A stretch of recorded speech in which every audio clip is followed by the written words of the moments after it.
काहीतरी इंटरेस्टिंग पाहायचं आहे तर व्हिडिओ स्किप करू नका, व्हिडिओ शेवटपर्यंत पहा. So hey guys, welcome back to our daily blog day 17. जय श्री कृष्णा, राधे राधे. आजचा दिवस माझ्यासाठी खूप महत्त्वाचा आहे आणि मी ज्या अकॅडमीमध्ये पोलीस भरती पूर्व प्रशिक्षण घेत आहे ती म्हणजे शुभ प्रबोधिनी. आम्हा सर्वांसाठीही आजचा दिवस खूप महत्त्वाचा आहे. सर्व विद्यार्थ्यांना एकत्र कुठेतरी जायचं असेल तर चक्क बस नाही आयशर बोलवावे लागतात. त्याच आयशर मध्ये बसून सर्व विद्यार्थी निघाले सावेगावाच्या दिशेने. विद्यार्थ्यांची संख्या खूप जास्त असल्यामुळे मी विचार केला की आपण स्कूटीवरती निघणं योग्य असेल. त्यानंतर आम्ही सर्व पोहोचलो सावेगावाच्या 2 ते 2.5 किलोमीटर बाहेर. त्यानंतर तानाजी सर आले, सर्व विद्यार्थ्यांना एकत्र केलं आणि शिस्तीचे काटेकोरपणे पालन करण्यास सांगितलं. आज 15 ऑगस्ट असल्यामुळे मुला मुलींच्या रॅलीचे नियोजन केले होते. सर्वप्रथम मुली रस्त्याच्या एका साईडने हातामध्ये तिरंगा झेंडा घेऊन वंदे मातरम अशा देशप्रेमी घोषणा देत पुढे निघाल्या. त्यांच्यानंतर मुलेही डिसिप्लिनचे पालन करत व्यवस्थित रांगेमध्ये रस्त्याच्या एका बाजूने हातामध्ये तिरंगा झेंडा घेऊन इन्कलाब जिंदाबाद देशप्रेमावरच्या घोषणा देत पुढे निघाले. विद्यार्थ्यांसोबत आमचे सर ही विद्यार्थ्यांसोबत घोषणा देत आमच्या सोबत चालत होते. थोडस पुढे आल्यावरती पाहिलं बुलेट वरती तिरंगा झेंडा लावून शुभ प्रबोधिनीचे सर्वेसर्वा रिटायर्ड पोलीस आयुक्त अण्णांनी बुलेट वरती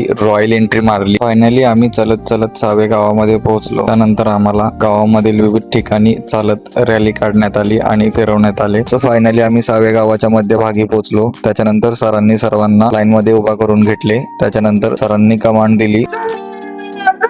सावे गावाच्या ग्रामपंचायतीचे चरहन पूर्ण झाले. त्याच्यानंतर आम्हाला तेथीलच जिल्हा परिषद शाळेमध्ये नेलं. सावे गावातील जिल्हा परिषद शाळेचे ध्वजारोहण अण्णांच्या हस्ते पूर्ण झाले. त्याच्यामध्ये तानाजी सर, सर्व विद्यार्थी आणि मीही सहभागी होतो. आणि तुम्हालाही पोलीस भरती पूर्व प्रशिक्षण घ्यायचं असेल तर तुम्हीही शुभ प्रबोधिनीमध्ये नक्की ऍडमिशन घ्या. मी खाली सरांचा नंबर DM करतो. तुम्हाला आजचा ब्लॉग मला कसा वाटला मला कमेंट मध्ये सांगा.